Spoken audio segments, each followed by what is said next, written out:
sir. How are you? Good evening. Great to see you. How are you? Good to see you. Thanks for coming. How are you? Good to see you. How are you? Good to see you. Good to see you, brother. How you doing, Robert? Hello, young man. You're like a media star now. Yeah. Guys, By. thank Good to you. see you. Thank you guys for being here. Welcome. Thank you. Summit, Alex from Summit. All right. See you again. Thank you. Happy to be back. Roll, baby. You got it, baby. Thank you, everybody. Well, you knew that we'd have to play Springsteen, right? You knew. Guy from New Jersey comes up to New Hampshire. We got to remind you about what you're going to get tonight. You're going to get some straight talk from New Jersey. I'm glad to be back here. And I have to tell you, it was not a layup that I'd be here.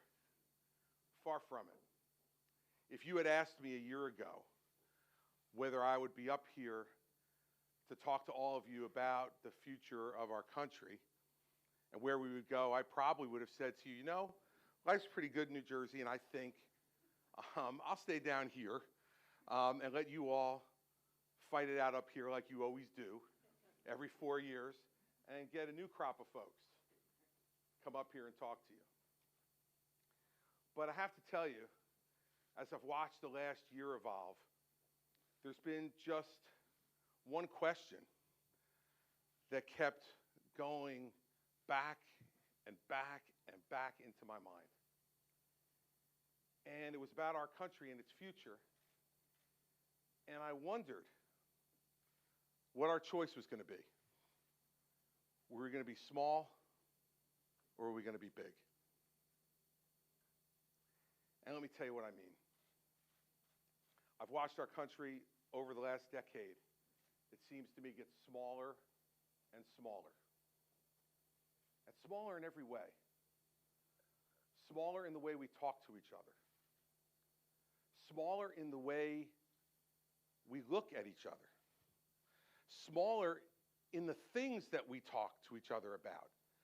Smaller in the issues that we cared enough to get angry about. The issues that we cared enough to get involved in. And I thought to myself, why do I continue to get this feeling that America, for the first time in its history, is getting smaller? And what I concluded is because we've had leaders who have led us to being small. Small by their example. Small by the way they conduct themselves. Small by the things they tell us we should care about. Smaller and smaller. And they do it in other ways too. They're making us smaller by dividing us into smaller and smaller groups. And they sell to you that we should get into these smaller groups because we'll be more comfortable.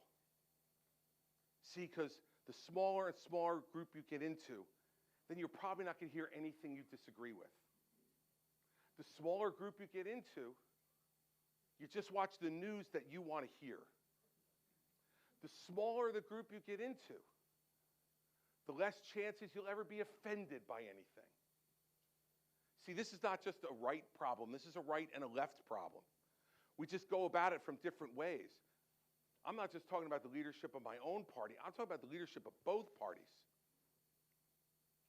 Barack Obama made us smaller by dividing us and trying to make sure that his party was divided into smaller pieces so that he could lead the small pieces that he wanted to. And Donald Trump made us smaller by dividing us even further and pitting one group against another, different groups pitted against different groups every day. And by definition, making those groups smaller. Because even when you're talking to those small groups, you're going to say something that offends them. And the leader, instead of trying to bring people together, says, it's okay to leave. It's okay to go. Move to another group.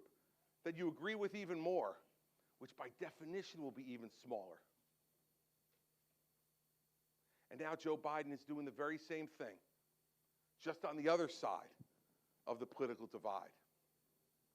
He ran promising us that he was going to bring the country together, that he was going to unite us, that he was going to bring a new sense of unity to the United States. And instead, what he decided to do was to take his groups and divide them even smaller and actively pit them against Republicans. To paint all Republicans with just one brush, even though all of you in this room who may be Republican like me knows that there isn't just one brush to paint our party with. So what's the problem with that? You know, in some respects, maybe you feel a little bit better. You turn on a news show and you hear things that come back to you that you agree with. You probably smile. Maybe you nod. You go to dinner parties where only the people that you agree with are around the table. There's no arguments. Everybody agrees. You go to a college or a university where you see people who only agree with you, professors who only agree with you, and you learn only the things that you already know. See, that's not the America that I grew up in. And if you look back at our history, when we have had great leaders, at every pivotal moment in our history, there was a choice between small and big. And America became the most different, the most successful, the most fabulous light for the rest of the world in the history because we always picked big. 1776, there were so many people in the Continental Congress who argued against independence, said, let's just make a deal with the king. I'm sure he'll lower those taxes a little bit. Maybe he'll let us elect a few people who can say some things. We don't have to go to war for our independence. But thank God for all of us who are sitting here right now that George Washington and John Adams and Thomas Jefferson and Benjamin Franklin and Alexander Hamilton and Benjamin Rush said no. We're going big. We want a country of our own. We know that true liberty is a gift from God, and the only way to accept that gift is to be independent, to be able to govern ourselves, to have the miracle that so few people in this world have ever had, to choose for themselves their own form of government, how they were going to be governed. Imagine if we had gone small. We'd all have British accents, everybody. We'd all have British accents today. Some of us watched the coronation of King Charles III. All of us would have been required to if we had gone small. And then you had 1861, when the country and many people in it literally wanted to make it smaller. They wanted to divide it in half because we disagreed. We disagreed on some fundamental issues like slavery, like how the federal government interacts with the state governments, and who should really be in charge.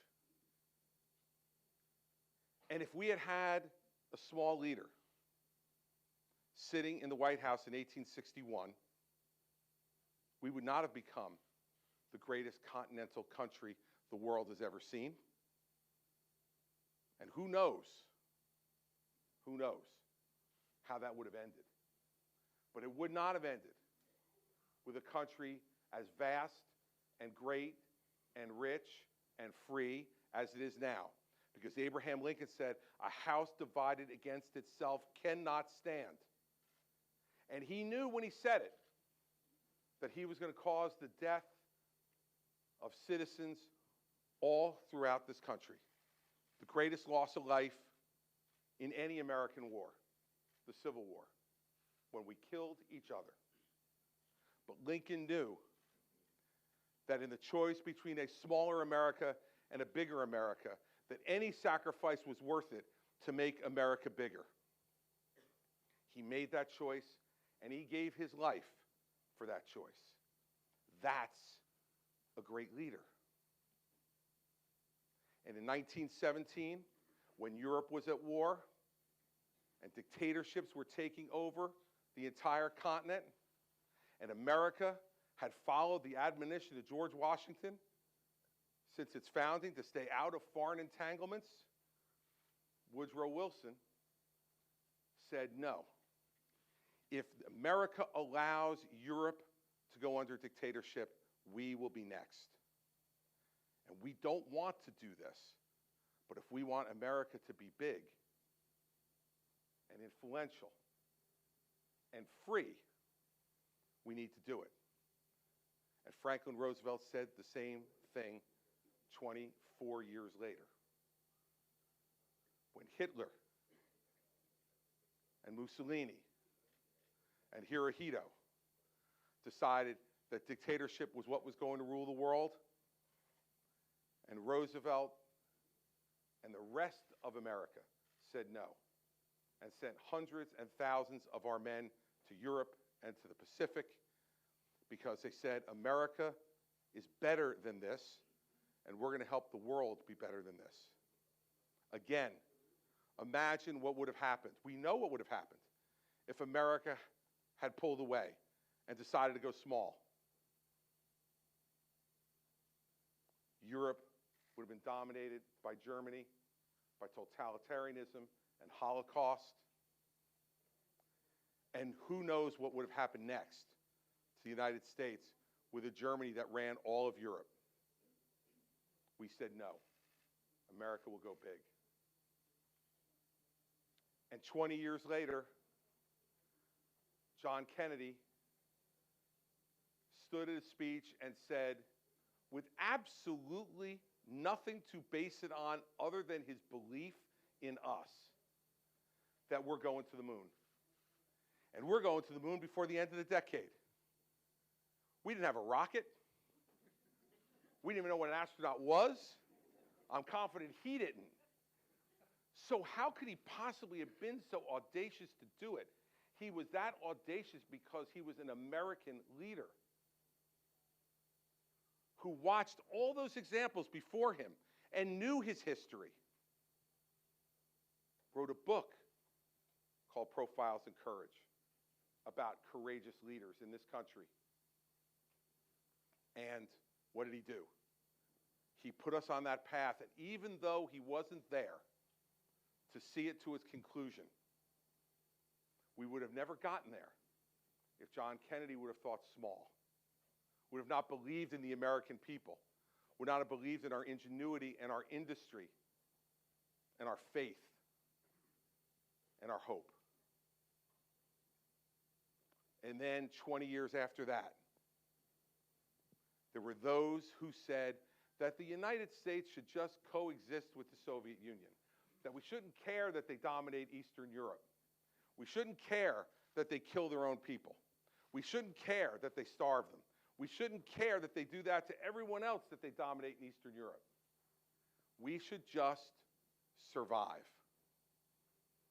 And Ronald Reagan said, they are an evil empire. And America stands up against evil. We fight evil anywhere in the world to prevent evil from becoming a part of us. And it was Ronald Reagan who in 8 years went from pronouncing that on the front of the Capitol in his inaugural address to watching from his home in California as the Berlin Wall came down. And all of Eastern Europe was made free again. All throughout our history, there have been moments when we've had to choose between big and small. And I would tell you the reason I'm here tonight is because this is one of those moments. and you see it everywhere. We have candidates for president who say, we shouldn't care about what's happening in Ukraine. We shouldn't care that Russia wants to take a free and freedom-loving country and put it back under its thumb. But that's not America's concern. We have candidates for president who are talking about issues that are so small that sometimes it's hard to even understand them.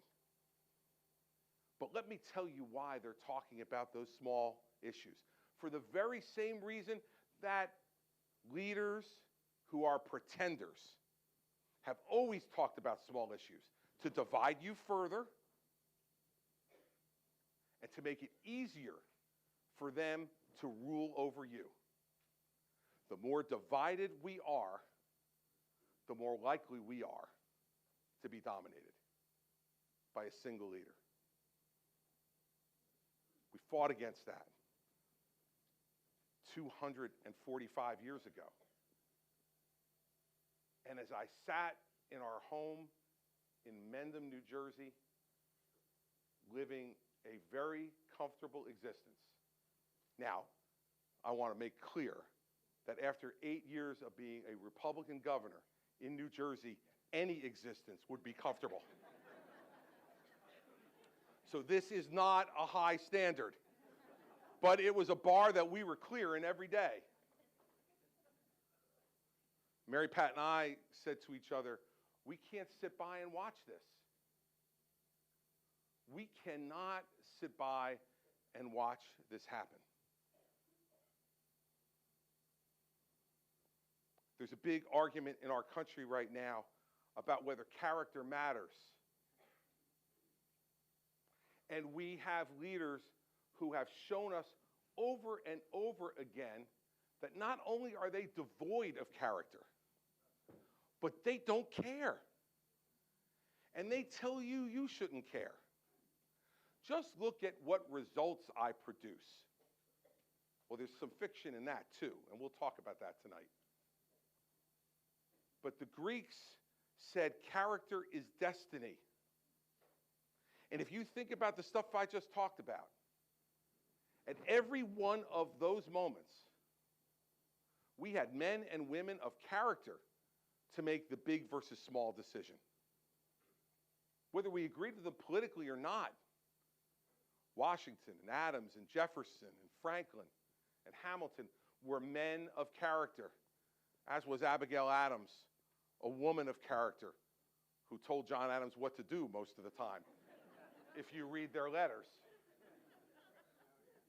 And if George Washington had not destroyed all his letters between he and Martha, I suspect we may have found the same thing about him, which just shows you that's why Washington was the first president and Adams was second. That's just a little smarter. But whether it's him, those folks, or Lincoln and his team of rivals that ran the government during the Civil War, or Wilson, or FDR, or JFK, or Ronald Reagan, these were men of character. We can't dismiss the question of character anymore, everybody. If we do, we get what we deserve. And we will have to own it. So let's talk about candidates for a second. I just will tell you this, that if you are in search of the perfect candidate, it is time to leave. I am not it.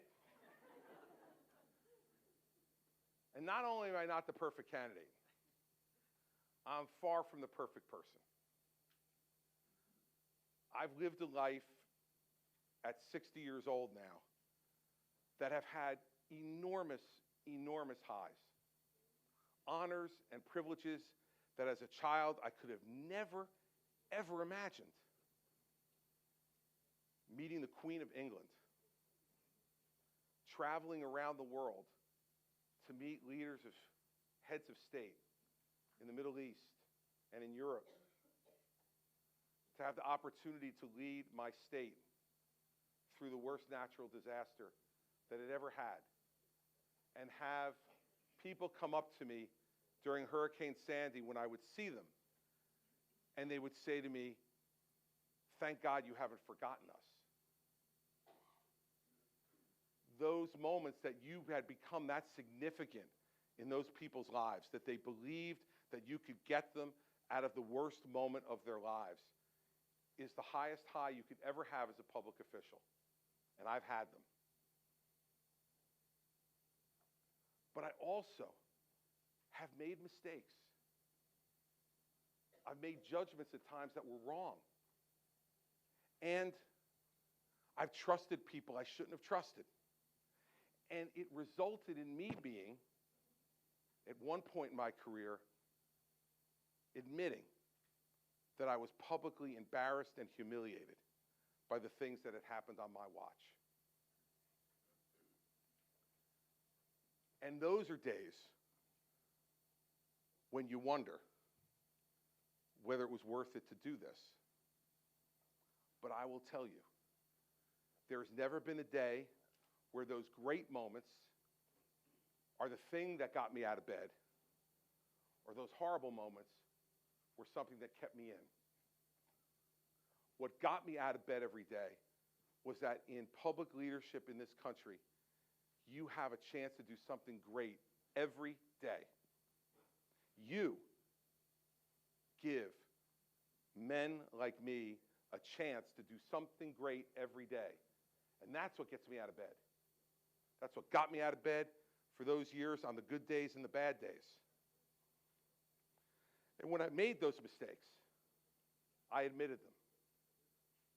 See, because I think what true leaders do is not try to pretend to you that we're perfect, because we're human just like you. Because in our country, in our democracy, we are no better and no worse than any of you. We are you. We are you. And if your leaders are not willing to admit to you that they're fallible, that they make mistakes, that they hurt like you, that they bleed like you, and that they suffer disappointments and letdowns, beware. Beware of the leader in this country who you have handed leadership to, who has never made a mistake, who has never done anything wrong, who when something goes wrong, it's always someone else's fault, and who has never lost.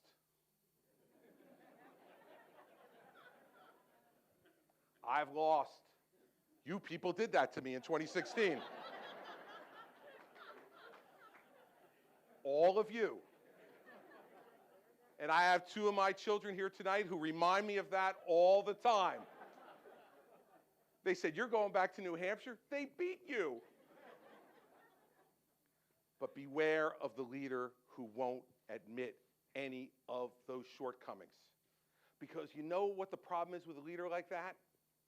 A leader like that thinks America's greatness resides in the mirror he's looking at. I believe that America's greatness resides out there, among all of you. And that any of us who get the opportunity to serve are merely temporary stewards of that greatness, who just want an opportunity to make it a little bit greater. And if you can't admit to the people you want to lead that you're not going to be perfect, and if you decide that the people who you ask to come with you to lead will always be the ones who are blamed when anything goes wrong, that they'll be called names, that they'll be dismissed, and that after they leave your service, they're nothing but idiots, beware. Because that leader not only will not serve you, they will not be able to find anybody who will serve them.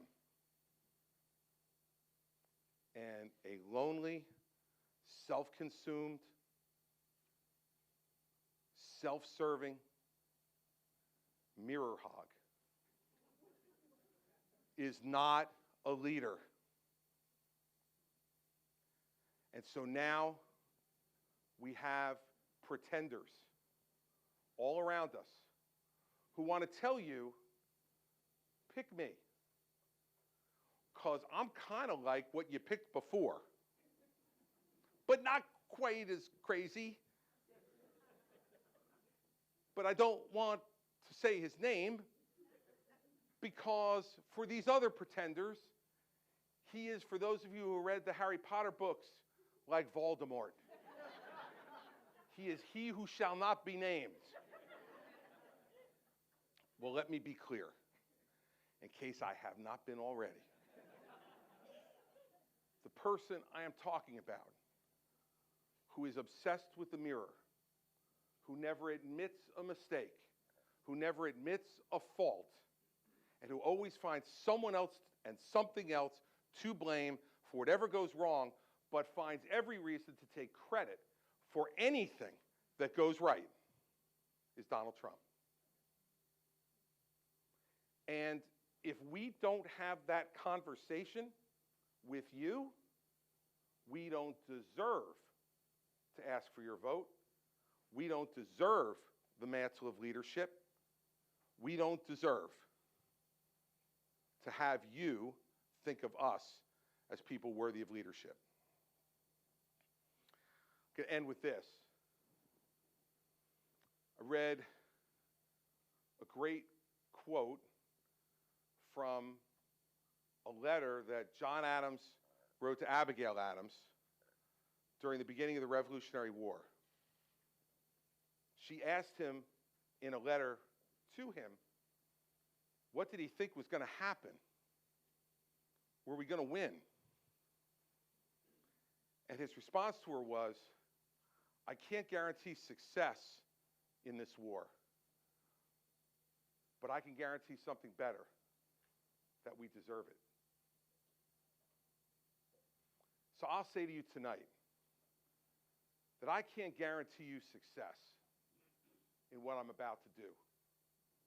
But I guarantee you that at the end of it, you will have no doubt in your mind who I am and what I stand for and whether I deserve it.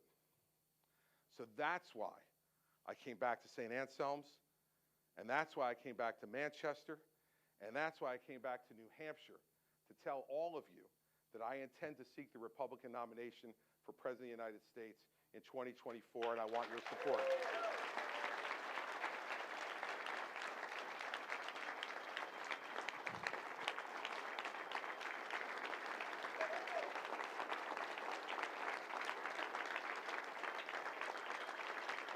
Thank you.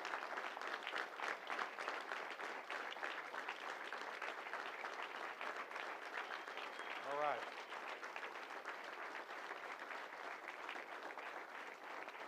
All right, so now we'll do what I like to do much more than that.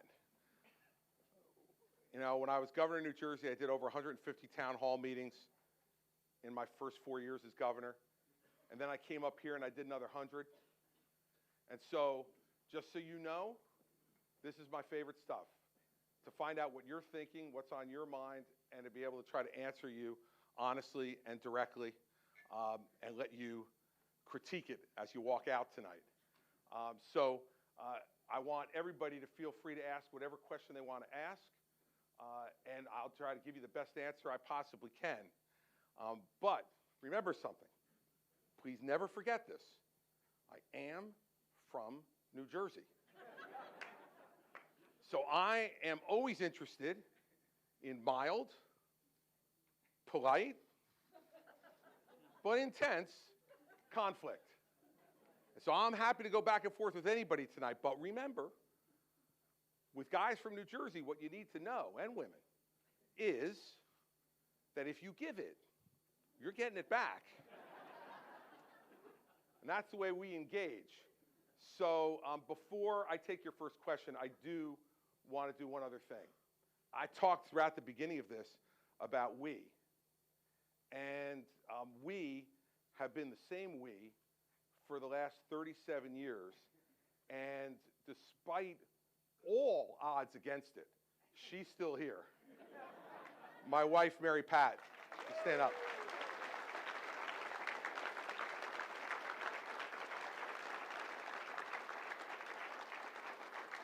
Now, for all of you who have more than one child, we have 4.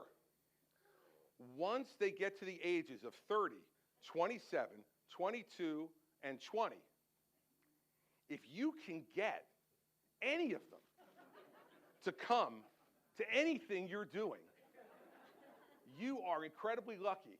So I am lucky times 2 tonight. I have our oldest son, Andrew, and our oldest daughter, Sarah, here with us tonight as well.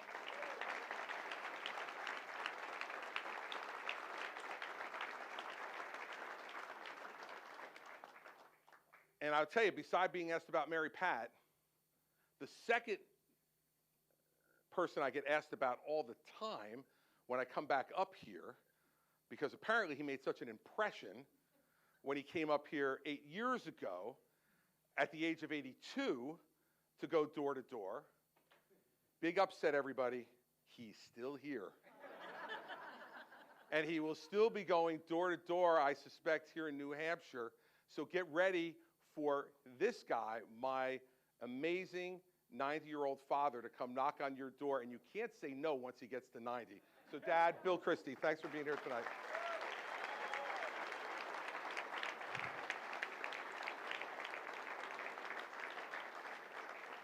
All right, who's got the first question? Right there. I am ready, and they're going to bring you a microphone. The question is, are you ready? I'm ready. Let's go. I'm from Pittsburgh. I can Excellent. take it. No, that's good. That's good competition. All right. But I live in New Hampshire. My name is Laura Landerman-Garber, and I'm going to say this up front. I'm a clinical psychologist of 40 years. All right? So given that, I want to read this because I want to get it right. It seems to me that our amazing nation has actually been traumatized by all the divisive screaming, yelling, that has been happening in politics and in elections. I would say, as a psychologist, that we've been traumatized as a nation. I want to know how you're going to take that to the White House. You have a forceful, I'll call it strong, approach to things. Look at him, he raises his eyebrows. I can do that too. So can you address that now? Yeah. What are we going to do? We're in trouble. Yeah, we are. And I think it's a great question, and I think you're right that trauma has been thrust on our country in a number of different ways. And see, I don't think that the American people are traumatized by strength.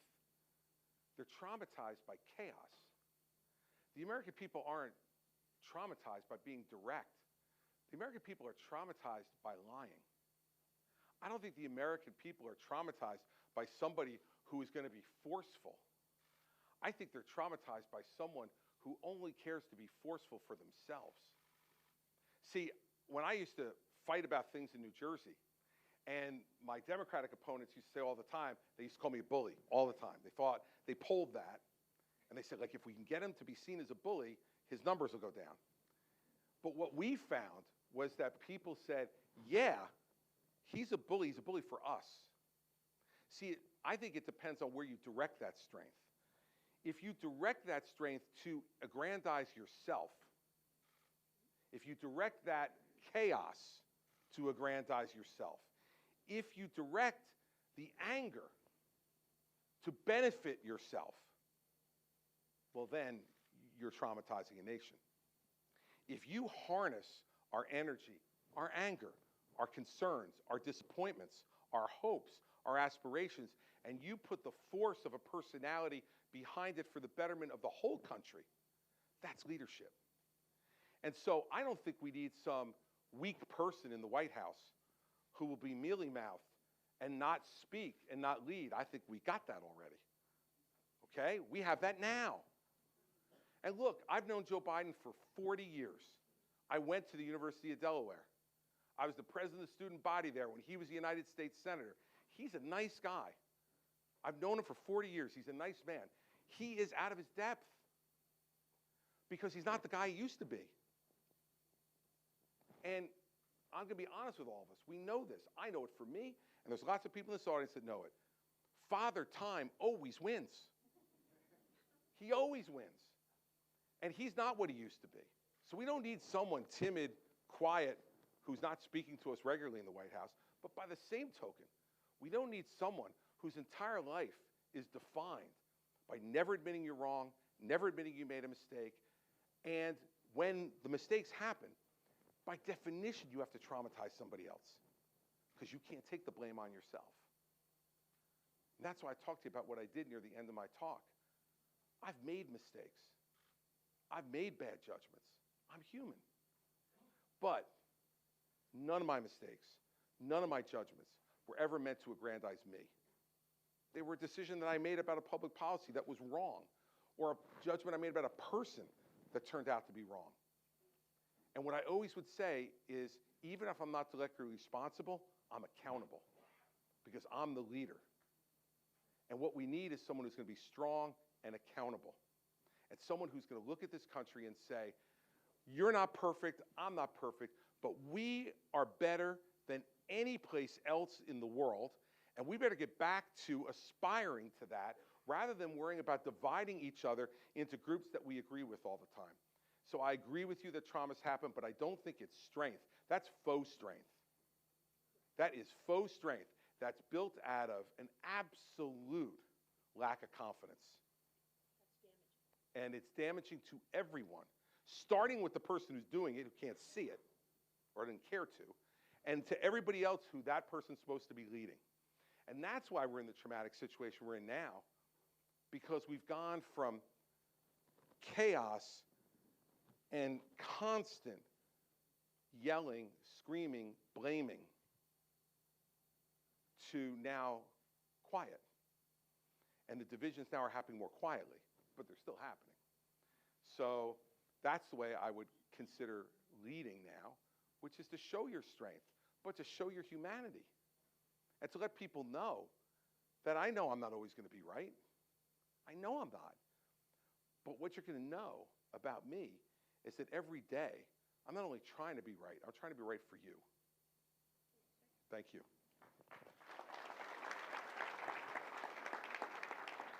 They're going to bring you a microphone. Thank you, Governor. My name is Quinn Mitchell. I'm 15 years old.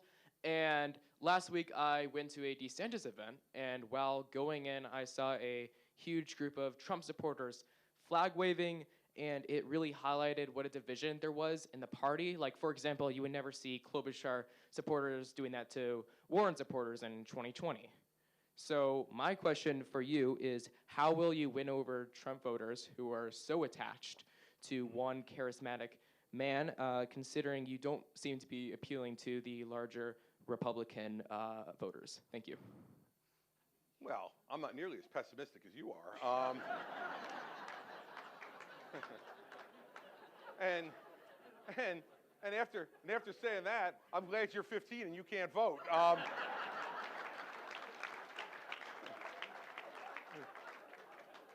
But despite that, in 3 years you will be voting.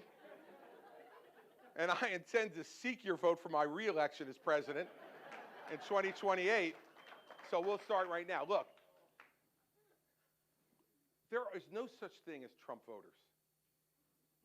He doesn't own them. He didn't take title to them. They're not one of his buildings. They're not one of his failed casinos in New Jersey, okay? They're not that wreck he's got in Las Vegas, okay? He doesn't own them. They voted for him. By the way, I voted for him twice, okay? Am I a Trump voter then? Hell no, man, okay? Elections in the United States of America are not about anything other than a choice. I tried to explain this one time when Mary Pat and I had the opportunity to go over to Great Britain and to visit with Prime Minister Cameron at 10 Downing Street. And he was getting ready to start his re-election campaign. Now, in Great Britain, they do this in an incredibly civilized way. Their entire election is 48 days. You're not allowed legally to campaign before 48 days before the election. You can only campaign in those 48 days, and there's election. He looked at me, and he came in, Mary Pat will remember, he came in having come off the treadmill. And he was like, and I'm like dressed like this. I'm like, I'm meeting the Prime Minister. And he comes literally in gym shorts and a sweaty T-shirt. And he's like, sorry, but the campaign's going to start soon. I have to be working out. No problem, Mr. Prime Minister. He said to me, explain your country to me. You guys are already doing this. It was 2015, in the early part of 2015. He said, how do you do this? I hate doing it for 48 days. How are you going to do it for a year and a half? And I said, remember this about the American political system, everybody. In America, we don't get to vote for who we want to vote for. We get to vote for who's left. We get to vote for who's left. Okay, so Trump voters are Trump voters in 2016, when their choice was among 17 of us, and then when it was Trump or Hillary Clinton. A Trump voter in 2020 in the Republican Party, he had no competition. So who else were they supposed to vote for? They either vote for him or they stay home. And then in the fall, you were a Trump voter or a Biden voter, and Joe Biden won the election. So I don't understand this concept of Trump voters. Yeah, they had people outside waving flags on me too tonight. Let me tell you something. For a guy from New Jersey, it's like being home, baby. It's like being home. Like, if I would walk up to a town hall in New Jersey and there were no protesters, I was like, get me the hell out of here. I am not going to be able to stay awake during this thing. Look, this is a contact sport. And the way I'm going to appeal to any voter in New Hampshire is to do what I just did and make the case I can make. And if someone in here was a Trump voter 4 years ago, maybe this time they say, let me give this guy a shot, or let me give one of the other candidates a try. I don't think he owns them. He thinks he owns them. He thinks he owns them, okay? But let me guarantee you something. He thought he owned the general electorate after 2016. And what did they show him in 2020? Not so fast. Not so fast. So, I don't have a specific strategy. I'm going to be myself. I got advice from one of President Trump's former chiefs of staff. I said, I'm thinking about doing this. What do you think? And he said to me, for you, be yourself. And that's exactly what I'm going to be. And like Adam said to Abigail, I can't guarantee success in the war, but I can guarantee something better that will deserve it. I'm going to give you a campaign that by the end of this, you're going to say, whether you would decide to vote for me or not, if you could, and I still have hope for you, you're going to say, he made me think. He made me think. And that's the first step towards getting somebody's respect. And I want you to think about the last time Donald Trump made you think. You sure has. Yes, sir, right there. Yep. Governor Christie. It was him. I'll get to you next. Governor Christie, Kurt Wright from Burlington, Vermont, so we've got our own problems there. Yeah, Kurt, you do. But I want to let you know, because I'm from Burlington, it wasn't my fault. All right. But let's talk some policy. Governor Christie, we just had the debt ceiling deal in Washington, and a lot of people on the farther right didn't like the deal, and a lot of people on the farther left didn't seem to like the deal. And Governor DeSantis also seems to have trashed the deal. I haven't heard so much from Donald Trump yet, I don't think about it, but I'd like to hear what your thoughts were on the debt ceiling deal. Do you think Kevin McCarthy got enough? What do you think of that deal? Well, thank God they did it. Look, governing is about choosing, and governing is about compromising. When did compromise become such a dirty word? Look, if we don't want compromise, set up a dictatorship, put the dictator in charge, he or she will make all the decisions, and then we won't have to ever worry about compromising. We may get trampled, but we won't have to worry about compromising, thank God. Hey, look, are there things that I would have done differently? Sure. Sure, there's some things I might have done differently. But I'm not going to trash Kevin McCarthy over this. He had a responsibility. Let's remember what the debt ceiling is, everybody. It's not future spending. It's money we already spent. Are we going to pay the bills we already ran up? And I'll tell you a great Donald Trump aside on this. When I became governor of New Jersey, we had an $11 billion deficit on a $29 billion budget. And we had pension and benefit debt of over $300 billion. And my friend Donald Trump called me, and he said, here's what you do. Don't pay it. He said, Chris, go bankrupt. I said, Donald, the law doesn't allow states to go bankrupt. He said, screw it, fight it out in the courts. Don't pay it. You're never going to be able to fix all this, so just let the debt go. That's not leadership. That's not leadership. And everybody who says they hate the debt deal, they can tell me what particular parts they don't like, but they need to tell me how they would have gotten it done. Because let me tell you what would happen to everybody in this room, me included, if they didn't do it. The economy would have cratered. We already have a bank crisis going on. You think we have one now. Wait until you see what would happen if we defaulted on the debt. Wait till you see what would happen to our ability to trade around the world. Look at what would have happened to your 401ks and your IRAs and your college funds for your kids. It would have been a disaster. So governing is choosing. And see, I think Governor DeSantis doesn't like it because Governor DeSantis never had to compromise.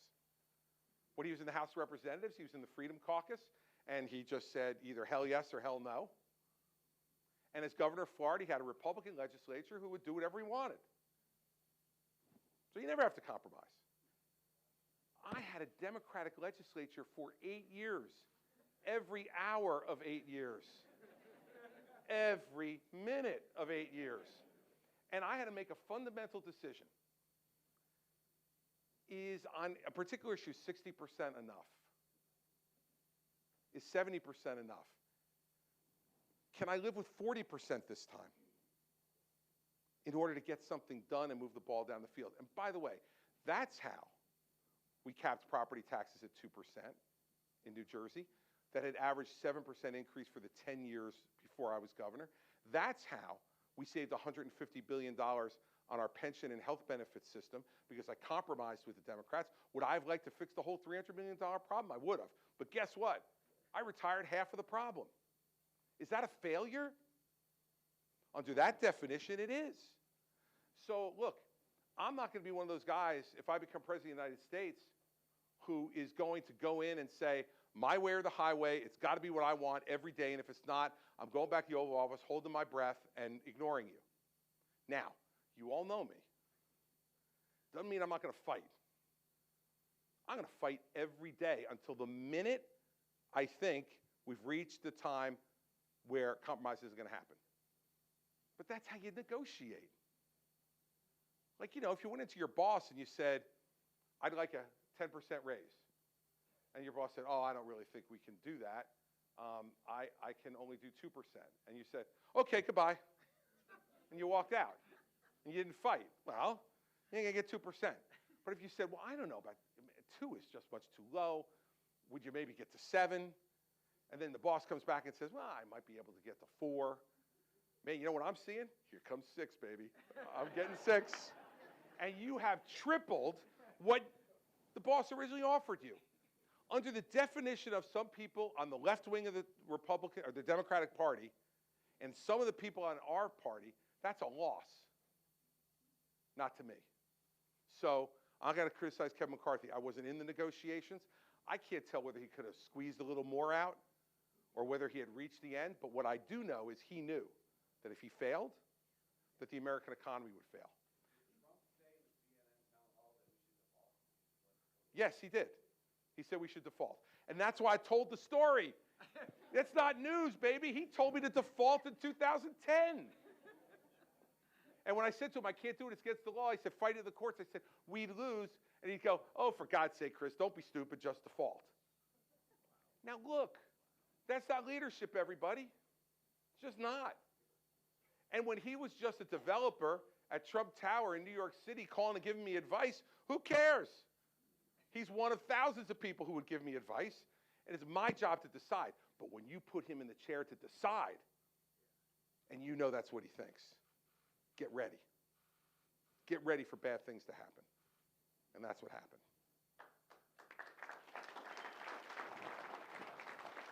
He's going to bring you Mike.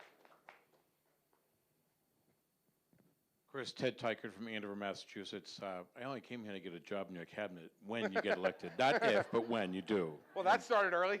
And I want to get a picture with Mary Pat, and I got that done already, too. Good job, But actually, what have you learned since the last time you ran for president? What have I learned since the last time I ran for Because president? we want to help you. Look, there's a lot. The first thing I learned is motion isn't progress. So, people tell you to do all these different things, and sometimes it's just because they like to see you do all those different things. But they're not making you any more electable. They're not moving the ball down the court. I think I'm much more experienced about how to do this now. And what really matters in being able to get the job done, every endorsement doesn't matter. Okay? Last time, I was obsessed with all the endorsements. And I got more local endorsements than any candidate in the race. And I came in 6th. So I don't know. My common sense tells me maybe not that important. Maybe I spent too much time on that. Maybe the 5th meeting with a member of the New Hampshire House to get his or her endorsement may have been a little bit of a waste of time. Second thing I learned is that even though I did 100 town halls up here and I did a lot of listening, you have to do even more. You have to do even more. And that's why I didn't do some big podium speech tonight to announce. To me, if I want to win, this is the best way to do it, to find out what you care about. Third, I think if you look at our politics now, back in 2015 and 16, I played a conventional game. I thought you just do politics the way you've always done it. Just talk about yourself. Don't really worry about anybody else. Keep your eye on the ball and keep going. That's not the politics today. This time you have to differentiate yourself from the person in the lead. And I said this at a town hall I came up here a couple months ago, right here. It was a mistake in 2016 not to confront Donald Trump early. Because I knew that so much of what he said was complete baloney. Like, I knew it. I'm going to build the greatest, most wonderful wall across the entire Mexico border, and Mexico is going to pay for it. Well, like, I knew, as someone who had governed, that that was complete bull. But I was like, people aren't going to believe that. They're not going to believe that. Mistake. But guess what? You've got no excuse now. He was there for 4 years, 2 of them with a Republican Congress. He got a quarter of the wall built, and Mexico hasn't given us our first peso. We paid for all of it, and only for a quarter of it. And when you watch illegal immigration pouring over our southern border, don't wonder whose fault it is. It's his. It's his fault, because he never changed one immigration law in the 2 years that he had Republican control of the Congress. Not one immigration law did he change. He didn't build the wall like he told us to, and Mexico is laughing at us at the idea that they were going to pay for a wall on their border.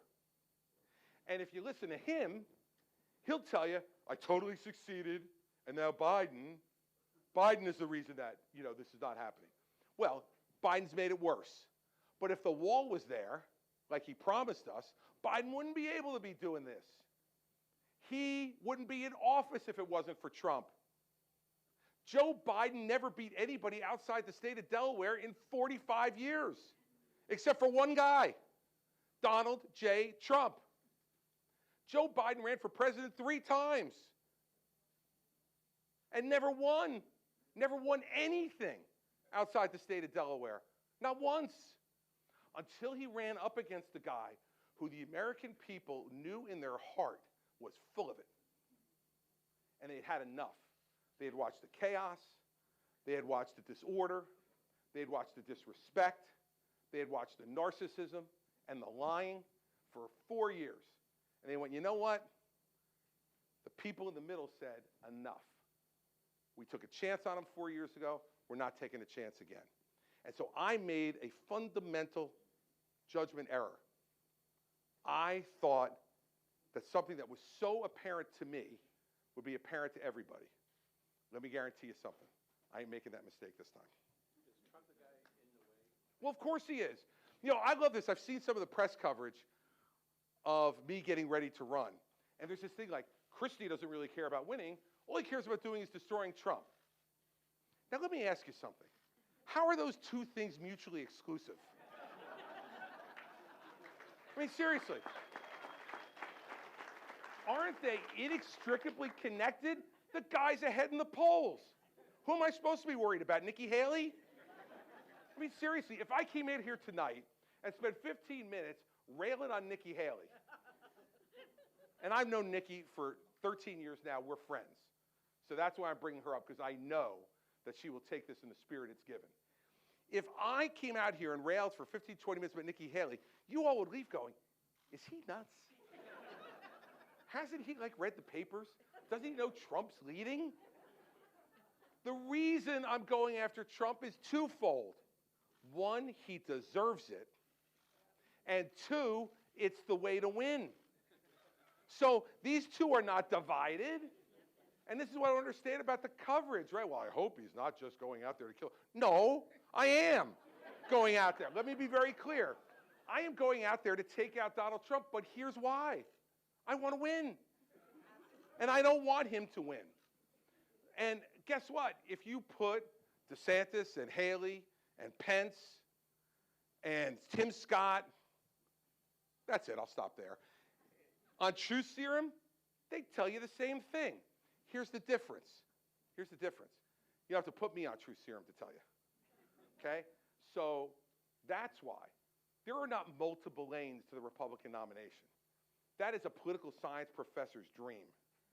There is one lane to the Republican nomination, and he's in front of it. And if you want to win, you better go right through him. Because let me guarantee you something from knowing him for 22 years, everybody. He's going to try to go through me. And he's going to try to go through Ron and Nikki and Tim and anybody else who stands in his way. And you've watched this show. I mean, to me, this show looks like it's on reruns now. This is like watching Seinfeld. Right? We've all seen it. And the jokes aren't quite as funny as they were the first time we heard them. Right? So the Mexican Wall, he's going to, I guarantee you, if you haven't been to one of his events yet and you go, you will walk out of there thinking, Jesus, the whole wall was built. How did I miss that? How did I miss it? The whole wall was built. And you know what? Shit, Mexico paid for it. Nobody told me. I read the papers every day. I missed it. I guarantee you'll come out thinking that. Right? 8 years ago, it was amusing. 8 years ago, you were entertained. I forgive you.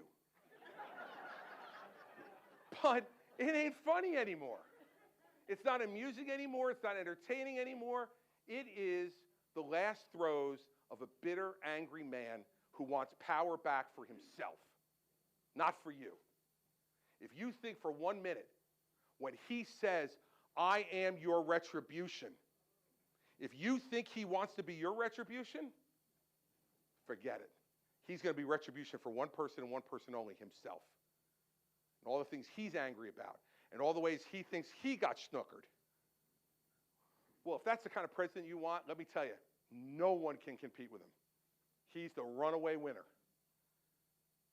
But if you want somebody who's actually going to fight for you, I would suggest to you that's not the right choice.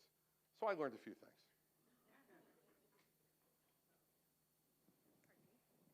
Hi, Governor Christie. Hello so there. My name's Anya, and I apologize, I am of voting age. So I just wanted to ask, you spent a lot of time tonight talking about freedom as an American value and these amazing past people in our history that have fought for freedom and fought for our rights.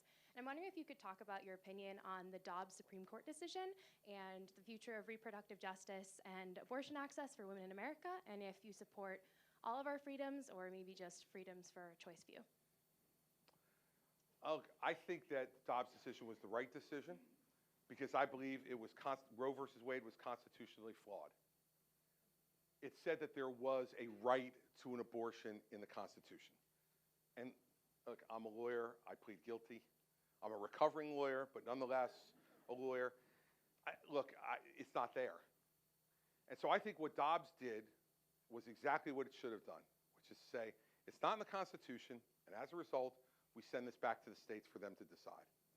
And what I favor is what I've argued for my entire professional life, both as a lawyer and politically. Let every state decide what they want to do. I think each state should have the right to make that decision. I'm pro-life. I ran twice as a pro-life candidate for governor of New Jersey, which is now a state that allows abortion up to the 9th month of pregnancy. So not a place that was hospitable to my point of view. But I think the reason people voted for me was they knew that that's what I felt in my heart. I believe that in my heart. Now, I also believe, even greater than the things I believe in my heart as someone who governs, is I believe in our Constitution. And I believe in the rule of law. And it means that the people in New Hampshire get to decide on issues that are not protected by the Constitution. They get to decide how they want to deal with this really difficult, horrible issue.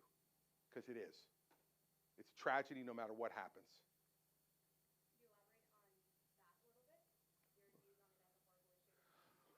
Look, because I think that when there is an unwanted pregnancy, that is something that is tragic for the person and people that are going through it. I think, when you have someone and get them pregnant or they become pregnant, that should be a moment of joy. You're bringing life into the world. But when it's an unwanted, unplanned pregnancy for some people, it doesn't become that. That's what I mean on that side. And on the other side, I think any taking of a life like that, of an innocent life, is wrong and it's a tragedy. And so here we are in this horrible situation of having to make choice. But you know what? No one ever said this was going to be easy. Governing ourselves is not easy. There are going to be lots of really difficult questions. This is probably one of the most fraught moral questions that this country has dealt with, and that countries all over the world deal with. And that's why I think it's best decided by the people in each state individually. So in Oklahoma, they have decided to ban all abortions. In New Jersey, they're allowing abortion up to 9 months. I think people would argue that either one of those positions is wrong. So if you don't believe in that position, go out and fight for it in your state. Fight for what you think is reasonable. Fight for what you think is fair. And that's what I think should be done. And I don't think the federal government should be bigfooting around in this thing. I think that each state should make that decision because guess what? That's the way the founders set it up. They said very clearly, if it's not enumerated as a right in this document, it reverts to the states. And it's not like it reverts to the states and there's some like crazy-eyed dictator who's going to decide. Some states have put it on the ballot for a vote. That's perfectly acceptable to me. Some states have let their legislature and governor make the decision. But it gets down closer to the people, to your local culture, mores, values. And the majority of the people will rule on an issue like that at the state level. Now, I disagree with what my state's doing. I fundamentally think that abortion in the 9th month is just wrong. But I got two choices. Fight to try to change it or move. And that's what our democracy is all about. And so that's the way I look at it. That's the way I feel about it. And I think that as conservatives, we've been saying for 50 years, Roe is wrong, the state should decide. Well, we won. Why can't anybody in the conservative movement, or not everybody in the conservative movement, declare victory? Our argument won out ultimately. The states are going to decide. And so now there's other people who want to impose their will from the federal government. I think that unless you can get 60 United States senators and a majority of the House of Representatives and a president of the United States to agree on it, which I think is unlikely, we should allow the states to make their decisions, let them decide what to do. And if it is such a fundamental issue to anybody, the great thing about America is we have the right to pick up and move if we want. And we have the right to go fight the fight here or someplace else. And that's the way I look at it. It's the way I've always believed it.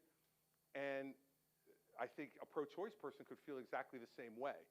That's the beauty of, I think, of this argument, and it's the genius of our Constitution. We can build consensus in each state, state by state, around what the right thing to do is for the people in that state. And I think that's what we should be encouraging people to do, rather than just flipping it around. And then it will just go back and forth like this, depending on whether conservatives or liberals are in charge of the federal government.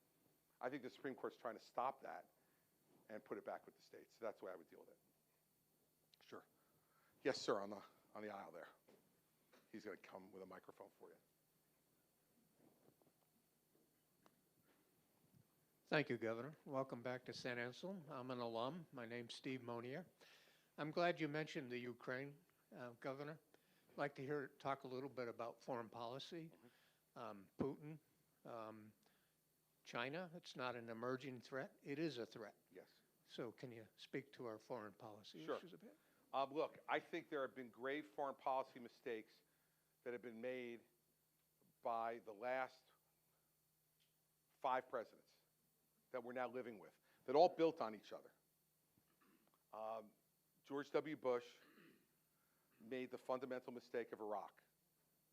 Now, we can all talk about why he did it. He got bad intelligence, maybe a flawed decision-making process, but whatever it was, Iraq was a flawed decision. And I think the president himself would even admit that today, given what he now knows, that there were no weapons of mass destruction, et cetera, which was the basis to go into the war. And what it did was steal some credibility from us around the world, because we said that this was there.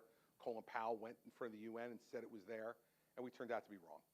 So first problem on American foreign policy is we must be honest and we must be credible, because the Chinese are not and the Russians are not. And what's always distinguished us in foreign policy around the world is we've told people the truth, and we build friendships based upon that truth, that we believe in freedom and democracy, and we'll support those who do the same. And we will, when we make a promise to a friend, we'll keep that promise. That's how we get to the next mistake, which was, in my view, Barack Obama allowing the continued encroachment on Ukrainian territory by the Russians and doing nothing but sending them blankets and, human rights aid, no weapons to defend themselves. Well, the Russians took that as a signal. We're not going to stand up for them. Sometimes spending some money on the front end saves you a lot of money on the back end. And I think if President Obama had sent the kind of defensive weaponry that we should have, in my opinion, to the Ukrainians to send a signal to the Russians, don't do this, because these people are willing to fight for their country, and we're giving them the arms to be able to effectively fight for their country, we will not be in the situation I don't believe that we're in today. You go forward to President Trump, and President Trump bartered Ukrainian aid to get dirt on Joe Biden. I don't know beyond reprehensible what you would really call that, but here are a freedom-loving people who just want the weapons that they were at that time promised by President Trump. And now this sends another signal to Putin. Well, if he's willing to barter for that, I can make a trade with him on something that'll help me get to Ukraine. And Trump's coddling of Putin, the way he idolizes Putin and talks about him as a great leader. This guy is a KGB communist thug. That's what he is. And he steals from his people. He's one of the richest men in the world. How'd that come about? By being president of Russia? Well, I know they pay okay, but not that good. And that leads to the next problem, which is Joe Biden comes in, who appears weak, and said, right in the beginning of his presidency, well, a small incursion probably wouldn't be a problem. Well, here's the problem, everybody. Everybody's definition of small is different. Vladimir Putin's definition of small was, I'll take it all. And I won't go to Poland, if you're lucky. And now Biden has tried to come back by supplying them with the type of arms they need. And I will give him credit for having united most of Europe to be able to supply weapons as well. And he's given the Ukrainians a fighting chance. But make no mistake, this is the beginning of a hot proxy war between the United States and China. China is supporting Russia. China is buying Russian oil to be able to support their war effort and prop up their economy. China went to Russia and said, there is no limit to the friendship between China and Russia. And I've heard one of the candidates say, well, this is just a territorial dispute. Let me tell you what a territorial dispute is, everybody. Like when you get your property surveyed, and the surveyor comes back and says, bad news, your neighbor's fence is 4 inches on your property. That's a territorial dispute. When you roll tanks and artillery into a free country to, by force, murder them and take their land, that ain't a territorial dispute. That's war. That is an act of dictatorial aggression. And if we don't stand up, why will China not go to Taiwan? And if you say, okay, why do I really give a damn about Taiwan? Put aside humanity, freedom, liberty. If you don't care about any of that stuff, put that aside. Let's be practical. The majority of semiconductors in the world are made in Taiwan. Who do you want controlling that? The Chinese? That worked out really well during COVID, didn't it? When the Chinese were controlling the majority of, personal protective gear, and we had to be on a knee begging the Chinese to give us things to protect ourselves during COVID. It is naive to say this is anything but a proxy war. And guess what? The Ukrainians aren't asking us to come over and fight the war for them. They're just saying, give us the ability to fight it. We want to fight for our own country. And I heard Vivek on TV the other day, on Sunday, Ramaswamy, say, this isn't in America's national interest. Why would we care about Ukraine? Why does it matter? He, Donald Trump, Ron DeSantis, all saying the same things. They are the modern-day Neville Chamberlains. Why should we worry about Hitler? He'll stop at some point. And if you don't think Putin is as bad as Hitler, you're wrong. Because Putin kills his own people in his own country based on their religious views, based on their political views, based on anything that disagrees with him. We may not call it a Holocaust, but it's gone on in Russia for a very long time. And so what are we going to stand up for and believe in? The second part of it on a foreign policy basis is this. America's greatness, in part, comes from our friendships. We have more friends around the world than any country has now or has ever had. And the bases of those friendships are, we say, we're going to help you when you're in a jam. We want you to trade with us. We want you to work with us on your form of government, on the way you act with other governments around the world. And we've never had to bribe outright anybody to be our friend. The Chinese, on the other hand, have to bribe anybody to be their friends. The Russians have to bribe anybody because when you look at their government, you know what you say? I'll take the money, but not the government. Thank you. I don't want Xi Jinping telling me what to do. Well, if that's the case, we are giving it away. Now, I love the phrase America first. Is there anybody in this room who is against America first? Anybody? Neither am I. I'm not like, no, I'm for Luxembourg. I'd like Luxembourg to be first, Belgium second, we'd be a comfortable bronze medal. Let's be third. It's a ridiculous statement. The question is, not if you want America to be first or not, it's how. How do we become first? And you have people in my party, our party, who are saying, fill the moat, pull up the drawbridge, and let's not worry about the rest of the world, everybody. We got plenty of problems here, and we got to fix these problems that we've got here, and we can't afford to engage with the world. Well, guess what? When we stop engaging with the world, we're no longer going to be the biggest economy in the world. We're not. They're going to trade with China. And then China's going to put the screws to us and say, hey, you want to continue to trade with us to another country? You can't trade with America anymore. Or you have to give all the best technology to us, not to the Americans. Foreign policy is complicated, very complicated. But in another sense, it's very simple. The more friends you have in a finite world, the better off you're going to be. And sometimes that friendship costs. It costs having to provide arms. It costs having to provide economic aid. It costs having to provide comfort to people who are in trouble. But America became the greatest country in the world, the greatest power in the world, because we were willing to engage. And we understood that the sacrifices we made in the process of that would end up with us, as I said in the beginning, being bigger, not smaller, being greater, not lesser. And so if you want to know what my foreign policy look like, I'm not looking to send troops all over the world to fight. It would be a last resort for me. But I want to engage with every country who's willing to engage with us. I want to sit with every leader of goodwill, and I'll even sit with the ones of bad will. The conversation will just be a little different. And we need to be doing that. And the idea that we can allow this country to fill the moat and pull up the drawbridge, America first. We're all for America first. Let's stop it. This is, again, it's a TV show. America first, who's for it? Yeah, great, good. But have these policies led to us being first? I don't think so. You think we're better now around the world than we were 8 years ago? I don't. And so that's the way I would engage. And yes, Ukraine and supporting the Ukrainian people, are they perfect? As I said in the beginning, none of us are.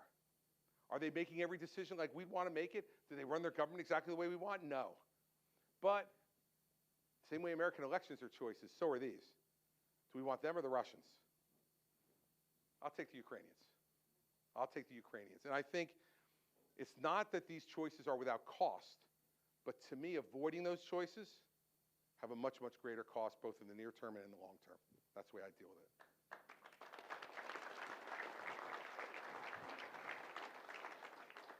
He's going to come get your microphone so everybody else can hear you.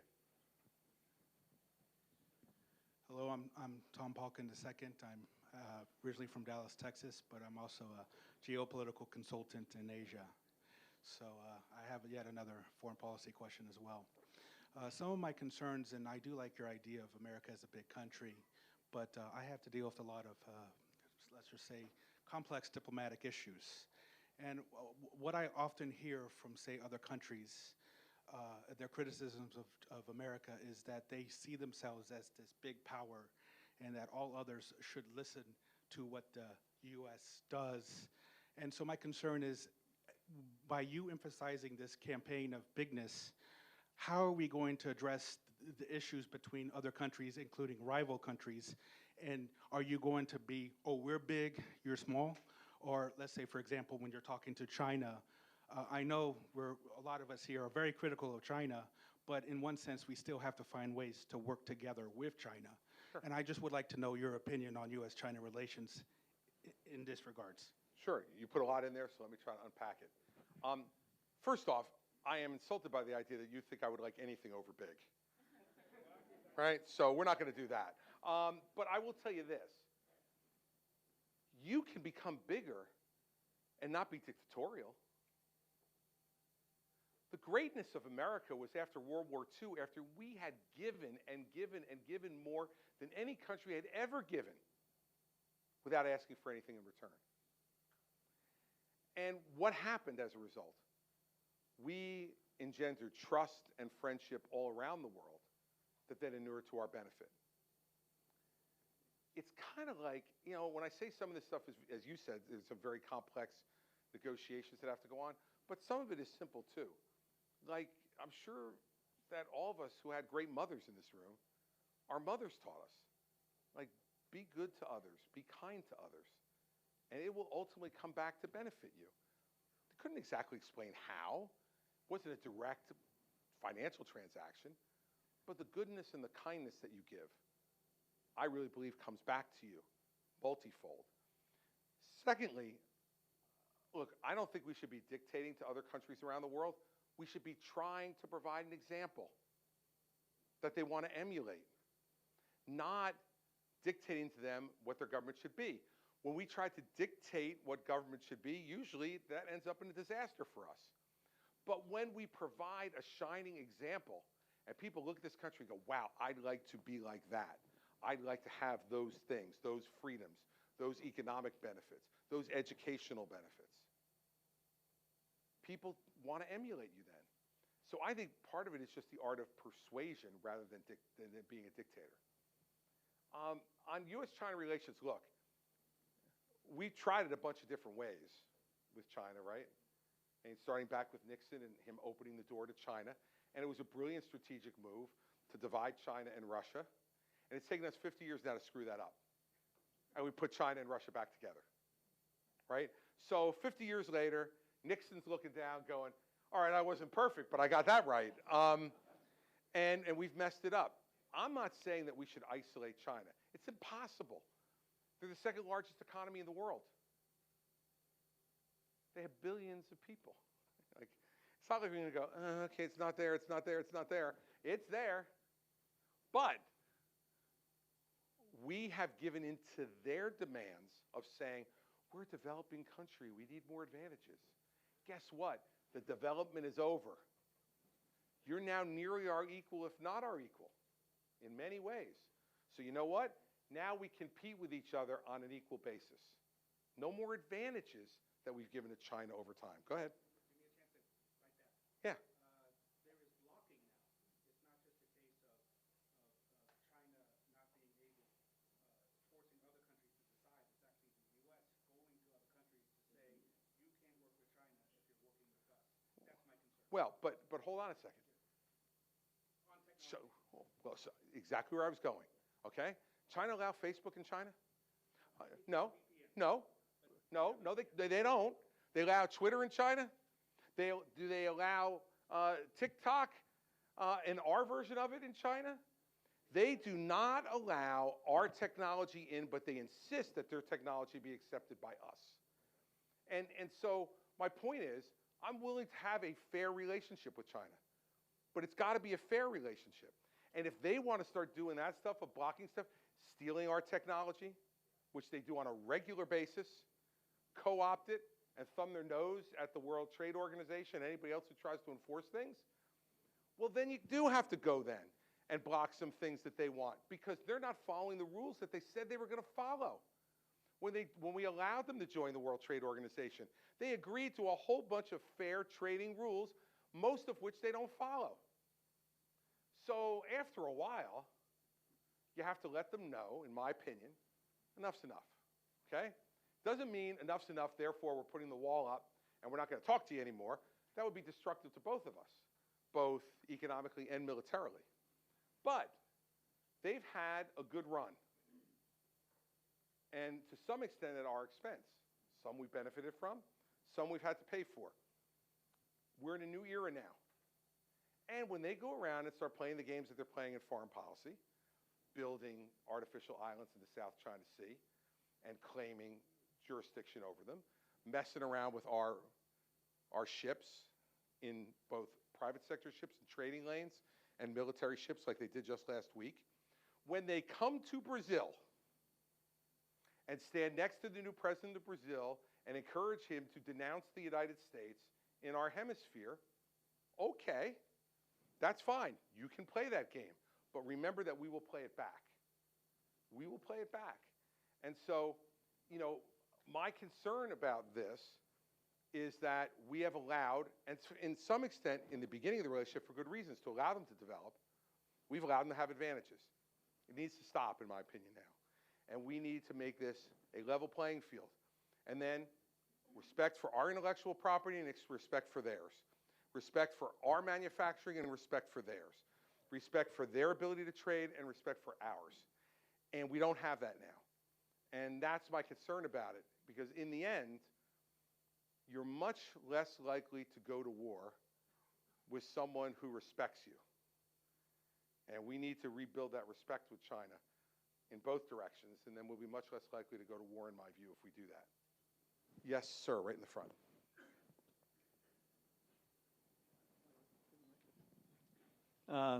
My name is Earl Rinker, former politician in New Hampshire. There's going to be somewhere between a half a dozen and a dozen Republican candidates for president. 7 years ago, Donald Trump only needed 30% of the vote or whatever it was in order to walk away with enough primaries to be our candidate. What's going to change this year? Well, first off, there's going to be 9, it looks like now, with Governor Sununu's announcement that he's not going to run. And really, there's 7 right now, including me. And I think we got Mike Pence tomorrow, makes 8. And it looks like Doug Burgum, the governor of North Dakota, is getting in. Look at that guy, just shrugged his shoulders. I had somebody say to me recently, Doug Burgum's running for president, the governor of North Dakota. They don't know Doug Burgum in South Dakota. But everybody's got a right to run, and Doug's a nice guy, so he'll show up here soon. But let's start off with the fact that that's half of the number of candidates who were on the ballot in New Hampshire 7 years ago. So we've made some progress on the thing you're concerned about. Secondly, you don't know if all of us are going to still be here come February when you vote. You know, remember, Scott Walker was the front runner, and he left in September, right? So, you know, things change in this business, and you all have a way of making your voices heard even before you vote. So that's another part of it. But the last part of it is, I think we always make a mistake politically when we run the next election through the prism of the last one. Remember in 2015, at this point in the race, Donald Trump was at 4%. So when he mocks everybody who's in single digits, like, I love it. I'm like, yeah, like you. 7 years ago. I was ahead of him when he came into the race 7 years ago. I certainly never expected him to pass me, believe me. But this is not a static situation. 7 years ago, there was very little any of us could say about Donald Trump. He didn't have a record in public office. He made up his record in the private sector. Like, you would think the Trump organization was like, that he was like running Microsoft. He was running a family business that had about 70, 80 employees, real employees in the headquarters. Now, it was thousands if you count every greenskeeper and waitress and bartender, but he wasn't really managing those folks from day to day. He had made a lot of money in his life, inherited a lot, turned that inheritance into something bigger. Congratulations, that's really good. That's what everybody in America would like to do. But there wasn't a record for us to talk about. There is now, if we're willing to talk about it. Now, before tonight, I haven't heard one candidate for the Republican nomination talk frankly about his record. Not one. They wouldn't even mention his name. Like I said before, it's Voldemort time, everybody. They won't mention his name. I watched, and this shows you what a sad, sad life I really have. I watched large portions of the Joni Ernst roast and ride in Iowa. A sad, sad existence. But I watched parts of it, and I watched a little bit of every candidate. Not one of them mentioned his name. They would say cute little things like, we need new generational leadership. Oh, I get it. Trump's old, you're younger. Oh, I should vote for you. Or, we need a leader who looks forward, not backwards. Oh, I get it. You're talking about the way he still thinks the 2020 election was stolen, and you won't say it wasn't stolen, but you won't say it will, so you're going to keep us all guessing, but you're better than him. I mean, look, the reason this is going to be different this time, sir, is because at least one of us is going to call him on the fact that 8 years ago he stood on the stage in New Hampshire and said he was going to balance the budget in 4 years. And he left with the biggest deficit of any president in American history. He said he was going to eliminate the national debt in 8 years. He added $3 trillion to the national debt in 4 years. It's at least 3. He said 8 years ago that he was going to repeal and replace Obamacare. He neither repealed nor replaced, even though he had a Republican Congress. You all remember John McCain coming in and going, vote no. That is a failure of presidential leadership. And why do you think John McCain voted no? Now look, John McCain is gone and we can't ask him anymore. And it very well be that John McCain, I found to be a pretty principled guy, really didn't believe in the bill. But I'll tell you something else that I know about John McCain. John McCain had a long memory. John McCain listened to Donald Trump beat him senseless day after day after day after day, starting with the beginning of his campaign when he said he wasn't a war hero because he got captured. Now, I would just suggest something on a human relations basis. If you're looking for somebody's vote who was kept in the Hanoi Hilton for years as a prisoner of war and beaten and abused and didn't leave because he said, I will not leave unless my men leave with me, if you want his vote, how about trying not to say he's not a hero? How about we start at that minimum amount of public discourse? And now I heard him say, if we made him president again, he would settle the Ukraine war in 24 hours. Did you hear that one? That's a beauty. That's really in a career of complete falsehoods. That makes the top 5. But let's give him the benefit of the doubt. Let's say Donald Trump could settle it in 24 hours. Let me tell you how he would. He'd give Ukraine to Russia. And he said it. He said it on television. He said it at CNN, and he said, look, Russia's going to wind up with Ukraine anyway, so what's the difference? That's how he'd settle it in 24 hours. He'd call Zelensky and say, hey, guess what? Time to raise the Russian flag up on the pole. We're out of here. So I'm going to talk about those things and a lot more, because I don't want to do it all tonight, because, you know, I want you to come to the next one. But that didn't happen last time. He was given a free pass. Did he ever do this with you? Did Donald Trump come to New Hampshire 7 years ago and stand in the middle of the room and take any question from anybody without knowing who you were or what your question was going to be? Oh, no. He went over to the hockey arena and stood in front of a large crowd and gave his normal speech, waited for all of you to cheer and chant his name, and then he left. Got on his airplane and went home to sleep in his apartment in New York.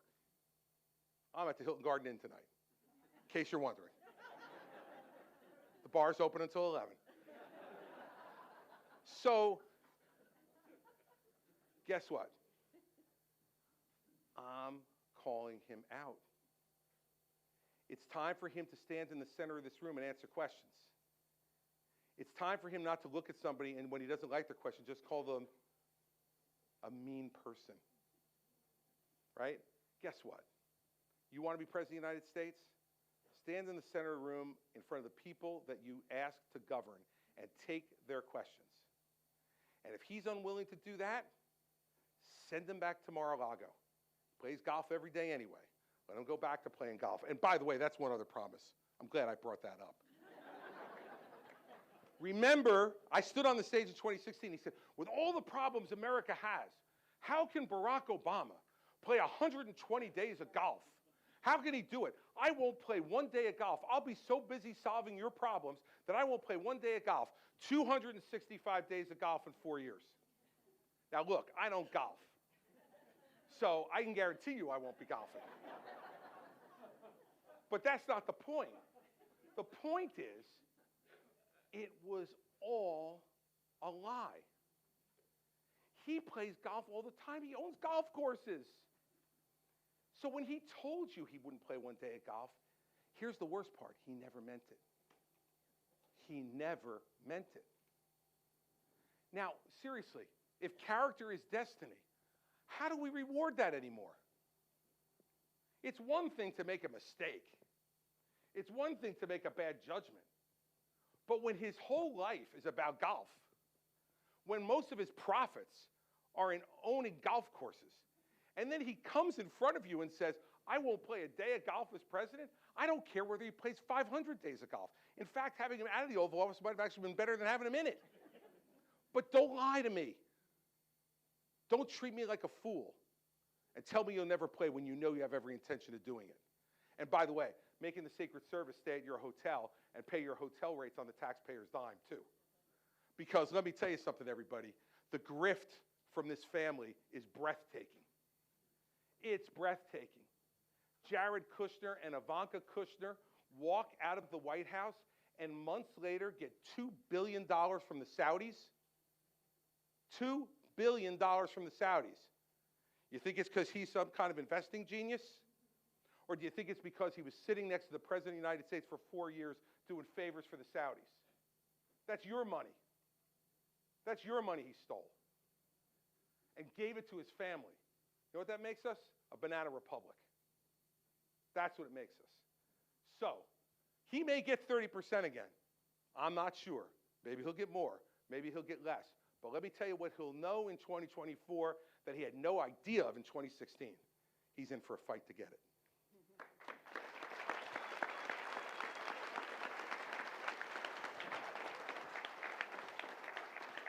He'll come. We can't ignore the people in front of the flag for questions. Thank you, Governor Christie.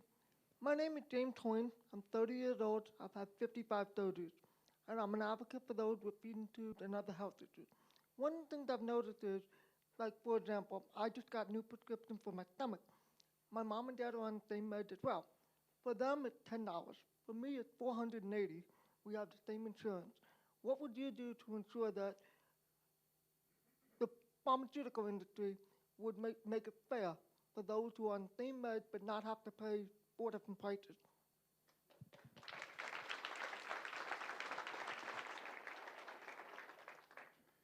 We have to find a balance in this country between two things. Between you having to pay $480 when your parents are paying 10, and us not inventing any new medicines. See, I think everybody goes to the extremes on these issues, right? There's some people who don't want any controls on the pharmaceutical industry, don't want any requirements on them, and all the rest, and just let them do whatever they're going to do. And there are some people who want to control prices and control what goes to the pharmaceutical industry in terms of profits. When COVID happened, the American people got the treatments first and the vaccines first because we lived here. Because we have a pharmaceutical industry in this country and that we support in this country that is changing the face of medical treatment here and throughout the world. But we get it first. And we get it first because places like Pfizer invested billions of dollars of their own money, not government money. They didn't take any government money. Billions of dollars of their own money on a technology that they didn't even exactly know how they were going to use it. And then when COVID came, the mRNA technology they were using turned out to be able to help significantly in getting rid of the pandemic we had in this country. So I'm very concerned about us going to a system like Canada or Great Britain where we control prices, fix prices, and we fix profits. Because then there's no reason to take risk. Our system is built on the idea that if you take risk, you may lose. But if you win, you'll win big. And we should continue to have that incentive, I think, built in. However, let me tell you what drives me crazy, and it's just one example of the waste. Let me assure the major pharmaceuticals in this country, there is not a man in this country who is 55 or older who doesn't know that you can take a pill for a certain problem. Okay? Like if you watch football, baseball, hockey, basketball, anywhere, we get it. Stop with all these commercials. Like these commercials drive me crazy. Like, ask your doctor for this treatment for cancer. How about this? I'd like my doctor to decide what I should take if I have cancer, if I have high blood pressure, if I have diabetes, if I have other medical issues. And these commercials and the waste of money on these commercials undercuts their argument. I don't think we need to be advertising drugs. We never did before. And everybody seemed to get the medicine they needed because the pharmaceutical companies went to the doctors, explained to the doctors what their medicines did, and then the doctors decided for you or me whether that would help my particular medical problem or yours. I really think if we stopped allowing advertising by the pharmaceutical companies for prescription drugs, they want to advertise for over-the-counter drugs that everybody can buy and that are relatively inexpensive. I got no problem with that. They want to continue to advertise for Tylenol or Advil or any of the other over-the-counter stuff that we buy, allergy medicine, all the right, great. But prescriptions, like, let's say you like a particular drug that you see on TV. Hey, I'd like to try that. That seems pretty good. You can't go to the store and buy it. You got to go to your doctor to convince your doctor to write a prescription for you for it. I think this is an incredible waste, and I think there are other places where they waste as well. And I think that's where we have to get at. And by telling them, you got to make a choice. You want to keep advertising, but then we're going to restrict your profits. I think if they're given that choice, I think we'll see a lot less commercials, if any. And that's what annoys the American people. It's not just when you go to the counter and you have to pay that price, but it's when you go home and you see the company that charged you $480 for that bottle of medicine now turning around and spending tens of millions, if not hundreds of millions of dollars on advertising every year. And the other thing to remember, too, is this. It's not just the pharmaceutical companies. There is a real evil agent in all this, and those are the pharmacy benefit managers. Now, some people know who these people are and some people don't, but they are the middlemen between the pharmaceutical industry and your local pharmacy, whether it's a local family-owned pharmacy or a CVS or a Walgreens or whatever it is. And the pharmaceutical industry gives hundreds of millions of dollars, if not billions of dollars every year in discounts off of their drugs. Guess who keeps most of the discounts? The pharmacy benefit managers. They keep most of the discounts and pass this much on to you. And they are making a fortune for literally doing nothing. The pharmaceutical companies invent the drugs. The doctors prescribe the drugs. And these people in the middle are just pushing paper and moving medicine. And they're making billions of dollars. Look at some of those stocks like Cardinal Health and others who make a fortune. We need to have some common sense reform of that. Because for middlemen to be keeping the majority of those discounts that the pharmaceutical companies give to try to decrease the rate that you pay at the counter is just wrong. It's just wrong. And I don't know who their lobbyists are, but they must be pretty damn good because they fly under the radar screen, but they shouldn't. So those are two ideas that I have on the advertising side and pharmacy benefit managers that can bring those prices down while not destroying the ingenuity and the inventiveness of the American pharmaceutical industry, which are changing lives every day and saving lives every day. So we got to find that balance. So that's the way I would go about it. All right. Yes, ma'am.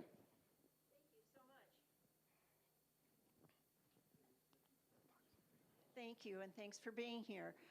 My name is Nancy Ryan, and I live in Lee, New Hampshire. I'm New Hampshire's field coordinator for the National Breast Cancer Coalition. And I really liked what you said about thinking big because that is exactly what the National Breast Cancer Coalition does. We want to end breast cancer for everyone. I don't know if you know this, but New Hampshire has the second highest incidence rate of breast cancer in the country. I didn't know that. So I'm obviously very involved and very concerned about this. What I would like to ask you tonight is to sign the National Breast Cancer Coalition's public policy platform. It's a simple one-page document that asks you as candidate for President of the United States to support our work and mission. And that would include three major areas: adequate and meaningful funding, federal funding for breast cancer research, access to quality care for all, and ensuring that educated advocates play a role wherever decisions about breast cancer are made in the public policy and research arena. I have copies of the public policy. I knew you would. Well, first of all, let me say thank you for what you're doing, because this is part of what makes America great, and what I was talking about before, is that people who feel passionate about something, who believe in a cause, have the opportunity to go and fight for that cause, and to have their voices be heard, and to not give up. And we should never take any of those people like you for granted, because that's an incredibly important role in a democracy that's working the way it should. Second, I know you've got it. Give it to me. I'm not going to sign it here, because if I signed it without reading it, it would be like those things we get on the internet, right, where they say, you know, do you agree? And we don't want to read the whole thing, so we go, yeah, okay, I agree. I don't want to treat it that way. So give it to me. I will read it between now and when I come back to New Hampshire the next time. If you give my folks your number, when I come back, I'll tell you I'm coming back, and I'll tell you whether I'm signing it or not. I have given a packet to Doug Mayer. Oh, well, geez, I'll never get it. Doug's the most incompetent. Doug's the most incompetent guy on my staff. How the hell did you decide to do that? No, Doug's got it. He's a great guy, so I'll get it from Doug. And then if you go and give Doug your number on the way out. He's got that too. Great. Well, then we're set. Good job.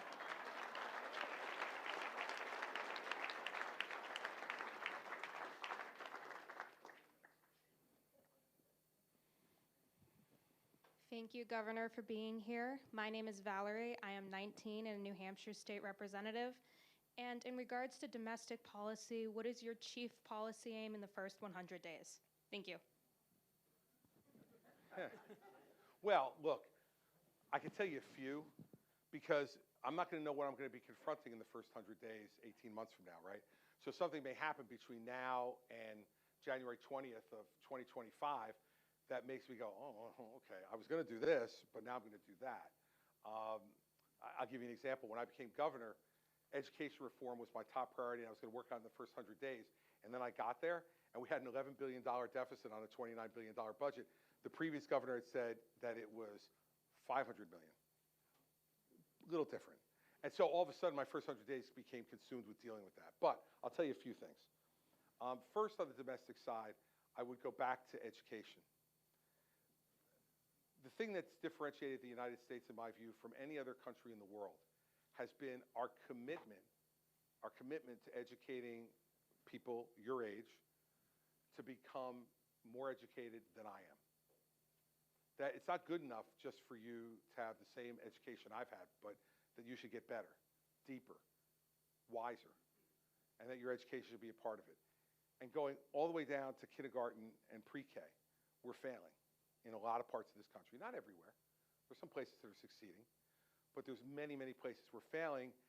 And I think we're failing because we have taken parents out of the educational process. We've allowed the teachers' unions to be able to dominate the educational process. And it's okay for teachers to have input on what education is going to be. They're teachers. Of course they should. But they shouldn't have the only input. Parents should have input too, and parents should have choice. And so one of the priorities in the first 100 days would be to pass a bill that's already out there on federal tax credits for educational choice, so that every parent, regardless of their economic wherewithal, if they think that there's a school near them that's better than the public school their child's in for their child, but they can't do it because they don't have the money, we should give them a tax credit to be able to afford to do that. You should not be able to be stuck with whatever education you get because you're not well off. Because the dreams that people who are not economically successful at the moment have for their children are no less important and no less grand than the rich. And so that would be one priority. Second priority would be we have got to have a discussion in this country about our entitlement programs. Because in 7 years, Social Security is going to be broke. And if we don't do something about it, if we continue to ignore it, then everyone's going to get a 25% reduction in benefits immediately. That's written into the law. So I don't want to see any senior in this country who is reliant upon their Social Security for them to live from day to day have to figure out how they're going to fill a 25% hole in their budget, because for most of them, they won't be able to. So we need to deal with Social Security in particular and have a bipartisan conversation about how to fix it, because 7 years is not a long way away. And I don't want to see that happen to America's seniors who have paid into the system and built their economic future around Social Security being one of those pillars. I hope they have an IRA or a 401k to help, or maybe a private pension for those that still exist in our country. But Social Security is going to be one of those pillars, and we have to deal with it. And I would think that third, we have to be able to encourage job growth in this country, because jobs are changing so rapidly, especially post-pandemic. And I think the best way to do that is to lower regulations in this country and let entrepreneurs be able to create jobs, do what they do best. Artificial intelligence and other things that are coming are going to drastically change how we do our jobs every day. And it's going to mean that new jobs are going to have to be created. And you have people who are hysterical over that. And what I'd say to them is, you know, there never used to be an automobile engine either. We used to ride horses. Before that, you know, we didn't have carriages on the horses. Like, one of America's greatnesses is that we continue to evolve and grow and get bigger and better and find out how to use new technology to be able to grow. But we can't do that if our entrepreneurs are spending a third of their time filling out forms for the government, telling them what they can't do. And that's part of the problem I have with some of our candidates in this race. They spend all their time telling you what they're going to stop. If I become president, I'm going to stop this. If I become president, I'm going to stop that. If I become president, I'm going to stop this and this and this and this and this, and I'm going to stop all of it. Okay. After you do that, then what are you going to do? You know, leading a government is not just about stopping bad things. It's about starting good ones. And it doesn't mean the government has to start it, but the government should get out of the way from other people starting it. And so I'm weary of candidates who are just negative. And I'm not talking about negative ads. You'll see plenty of them. And that's never going to change. Adams and Jefferson ran negative ads against each other in 1800. So this is not going to change. What I'm talking about is the negativity of the language, the negativity of the values. We're all about what we're against. When is anybody going to say what they're for? I mean, you know, it's fine to be against certain things. I'm against certain things too, but, you know, we have candidates in this race who their entire reason for running is to be against things. You know, I'm against this. I'm going to stop this. This trend's going to die in my state. You know, okay. Congratulations. You're a murderer. Sometimes that needs to happen. But what's next? What's your next plan? How are you going to make this country bigger? That's all about making it smaller, not about making it bigger. So those are three things. And one thing I'm confident of, having watched the presidency now for the last 40 years or so of my adult life, there are at least a dozen things that are going to be on that desk if I get there that I will not have even thought about and you wouldn't have thought about. And that's why it matters who you put there. Because no matter what we say in these meetings, you should hear us and take us seriously about what we're saying, but you also got to assess our character and who we are. Because there are going to be so many things that are going to come up that we could not have anticipated and that I wouldn't have given you an answer for. So you're going to be sitting in your kitchen or your living room or a classroom or a dormitory, and this problem's going to come up and you're going to read about it. And I don't want you, if I'm the president, to say, oh my God, I have no idea what he'll do about that. I want you to be able to sit there and take a deep breath and say, I trust him to handle it. And that's character. That's character. That's what gives you the ability. And I've been there. I didn't expect Hurricane Sandy to come. I didn't expect the worst natural disaster in the history of my state to hit us and create $40 billion in loss, 365,000 homes destroyed, 2/3 of the state without electricity for 2 weeks, no operating water treatment or wastewater treatment plants anywhere in the state. That's not in the manual. And I'll tell you when you know your governor or president is when that happens and you go around the table to all your advisors and they tell you everything that's going wrong. And then when they get done, they just all stare at you. There's a few of my former cabinet members sitting over here tonight, and they'll remember that day. They sat around and looked. They told me everything that had happened, and then they just sat there and looked at me. And that was the moment where I said, oh, I'm governor. I got to come up with a solution to this. And they're looking at me going, you asked for it. You're the guy who wanted the big job. It's that moment when it's what's in here. What's in here that matters. Because there's no manual. There's no guide. It's what were you taught? How were you raised? What are your values? Are you honest? Are you accountable and responsible? Are you willing to admit mistakes? Are you willing to admit when you failed? And then pick yourself up and try to make it better. Because I'm confident that everybody in this room has failed at something in your lives. And if you just laid on the floor and stayed in the fetal position, you wouldn't be here tonight. Everybody in this room has their story about when they were challenged. And that's the least you should be able to expect from somebody who wants to be president of the United States. All right, I think I could take 2 more. And then I'm already at 2 hours, so, which is 2 hours more than Donald Trump has done this, so.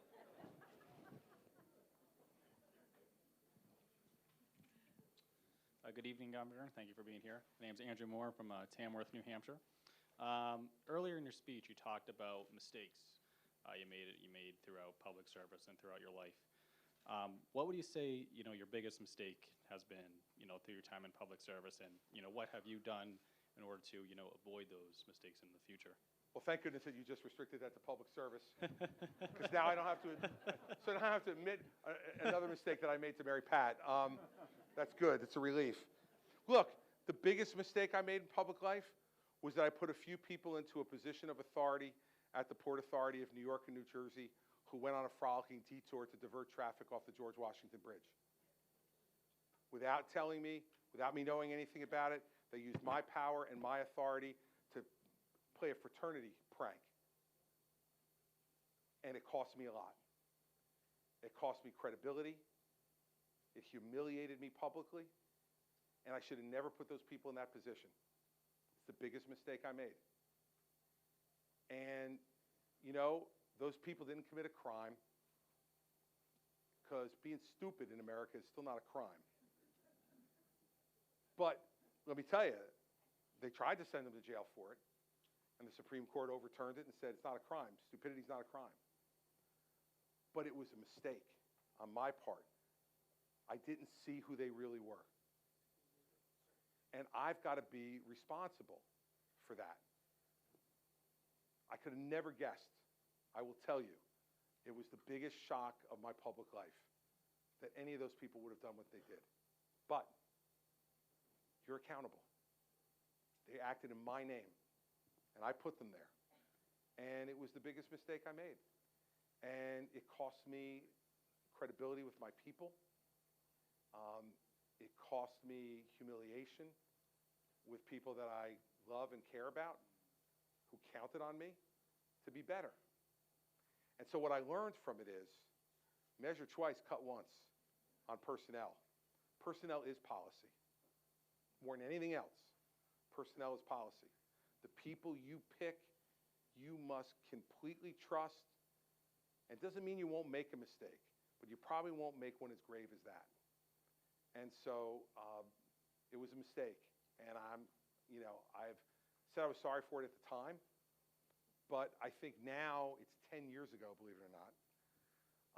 And 10 years later, the perspective I have on it is the same as I had at the time, which is I could have never guessed it, but it was my job to make sure I did. And so, you're going to make those mistakes. I think what it'll help me do if I become president is to not make that same kind of mistake again.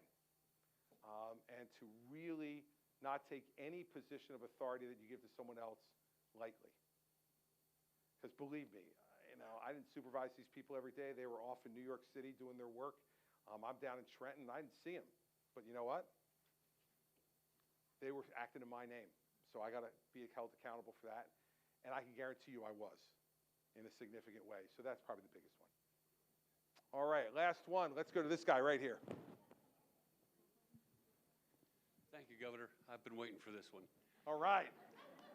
End on a hot one. Let's go. Okay. You brought up the concept of smallness, okay? I believe in a past life you were a federal prosecutor. I was. You know what it takes to build a case, to bring an indictment. Yep. If Donald Trump is indicted and you become president, will you pardon him? Well, I have to tell you the truth. I can't completely answer that until I know what he was charged with and convicted of. Okay, so, but I'm not going to dodge the answer, okay? But I will tell you as a prosecutor, if I believe someone has gotten a full and fair trial in front of a jury of their peers, and especially someone in public life who committed those crimes when they held a public trust, I can't imagine pardoning them. Now, well, look, you know what? Right. I hear what you're saying, and I know what the point is that you're making. But what I would say about what happened with Gerald Ford and Richard Nixon is we lived in a much different time then. Remember, Richard Nixon resigned because he said, we can never let an American president be impeached. And if once I knew I was going to be impeached, I impeached myself because I had to put the country first. Since that time, we've had Bill Clinton impeached, and he let it happen and stayed. And we've had Donald Trump impeached twice. All of those acts were putting the person before the country. Richard Nixon put the country before himself. He committed horrible crimes. But in the end, when the moment came for him to decide whether he was going to put the country through an impeachment proceeding and a trial in the Senate, he said the country is more important. And I believe that that's one of the reasons Ford gave him the pardon, was because he didn't put the country through all that. And I think Ford, in part, wanted to reward that behavior of putting the country before himself, even though he had failed that test any number of times during his presidency, but he left as a result. I didn't see that conduct in Bill Clinton, and I have not seen that conduct in Donald Trump, to put the country before their own self-interest. And I think that's a key part of deciding whether someone merits a pardon or not. Remember the other thing. By accepting a pardon, the person must acknowledge their guilt. That's why I'm completely in the clear. Completely in the clear. It will never happen. That will be the shortest phone conversation I will ever have as president. I'll think about you, and I'll pick up the phone and say, Donald, I'm willing to give you a pardon, but you have to admit you were guilty. He would say, I will never, ever, ever do that. And I'd say, have a nice day, and hang up. And then I'll be done. So I am, as a practical matter, I am in absolutely no danger, I don't think, of having to make your decision. But I think it's an important question. And it's not an easy one. I'm having some fun with it, but it's not an easy question to answer. And that's why I say to you, I can't give a complete answer to you until I know what was he convicted of, what was his exact conduct, what's his willingness to accept responsibility. All those things are things that, as a governor, and I granted a number of pardons as governor, that I had to consider before I would give a pardon. And I'd need to know all that before I made a final decision. But the obligation of the person receiving the pardon is to admit their guilt and to ask for forgiveness. I understand this as a Catholic. I had a great conversation one time. My wife is really going to cringe that I tell this story. She's already cringing. I was 18 years old, and they had just started in the Catholic Church face-to-face confession. And so I had to go for the first time.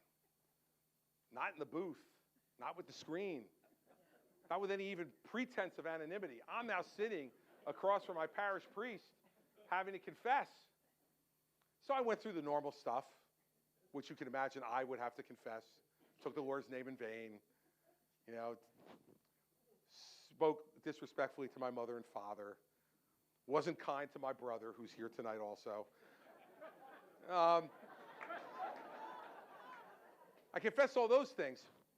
But then I asked the priest, I said, Father Lorenzo, I said, do you have to confess premarital sex?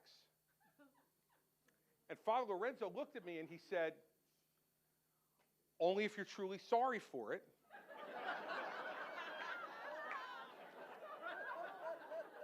And you're going to try as hard as you can to never do it again. So I listened to him, and then I looked across at him and he said, anything else? And I said, nope. So I understand the concept of confession and taking responsibility. And I don't know that I'd ever be confronted with the problem that you raised for me, because I don't think he ever will. And that tells you something, too. It tells you something. If you've committed a wrong, if you've made a mistake that rises to the level of criminal conduct and has a jury find you, beyond a reasonable doubt, unanimously guilty of a crime, there are mistakes that are made by the jury system all the time, but you'll know in your heart whether you did it or you didn't. And the country has a right to know. And the admission of guilt is not some punishment. If you're a public official, the admission of guilt is to let the public know what was done in their name on their watch. And then and only then, I think, should you consider somebody in public life for a pardon like that. Before I embarrass my wife any further, I should wrap up. But first, I want to thank all of you for coming tonight. This is what our democracy should be about. This is what our democracy should be all about. It should be about people who aspire to leadership coming in front of you and hearing about your concerns and giving their honest answers and letting the chips fall where they may. And so I intend to spend a lot of time up here over the next 8 months. And I intend to let you have multiple cracks at me to see what you can find out and let you discover or rediscover for some of you who I am and what I offer. Here's what I'll promise you. I promise you I will always show up. I will always take your questions. I will always answer them honestly. And I will always listen. We may disagree. In fact, I'm confident we will at times. But you'll never, ever, ever, ever have to wonder whether I hear you. And whether everything I do, I believe, is in my heart and in my mind, is the best thing for our country. You see, I believe if you bestow on someone the greatest civilian honor that you can bestow on any American, that is to make him or her the President of the United States of America, that the least we owe in return is to work as hard as we can every day without regard to ourselves. There'll be plenty of time for us to care about ourselves when we leave. When you leave office, none of you would begrudge any former president to go out there, live their lives, make money, do what they want to do with their lives, play as much golf as they want, do whatever it is they want to do. But while you're serving, in my mind, every analysis of every problem must start with the question, what in my heart and my mind do I believe is in the best interest of the 330 million Americans that I represent? Not just the ones who voted for me, not just the ones who support me in a public opinion poll, not just the ones I've met, but all the ones that I'll never meet and certainly never get to know, but who we share a common bond. Washington said one time, the reason I continue to disagree with people is to remind myself I'm an American. George Washington understood that to disagree, to discuss, to argue with each other was truly, purely American. And for the leaders, the job is to take those disagreements and not stoke them, not pour gasoline on them, but to put your arms around them and try to solve them. Because you're uniquely in a position where you can do that. If you want to know what kind of president I will be, that's the kind of president I'll be. I won't apologize for saying what I say and believing what I believe, but I also will not condemn someone else for having a different opinion. First, I'll just try to convince them they're wrong and try to get them on my side. And if that fails, then it's my job as the executive leader of the government to find a place where we can meet somewhere near the middle so that we can check that box, at least partially resolve that issue, and move on to the next one. Because if we don't, we're going to stay in neutral. And countries who are neutral, by definition, get smaller and less significant, less prosperous, and less free.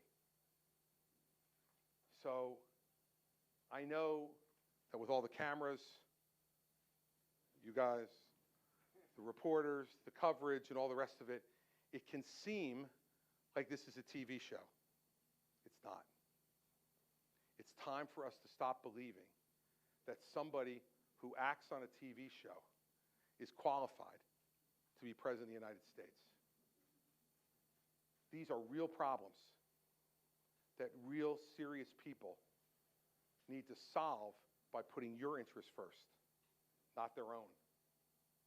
By taking the mirrors down and opening the windows and looking out and seeing the country that we have, but even more importantly, the country that we want. I have thought in the last few weeks as I was getting ready to make this decision about one moment. I allowed myself to daydream about one moment. And it's the moment when you walk out onto the front of the Capitol and you stand there getting ready to take the oath of office. And Ronald Reagan was the first president to do this, to not put it on the backside of the Capitol, but put it on the front.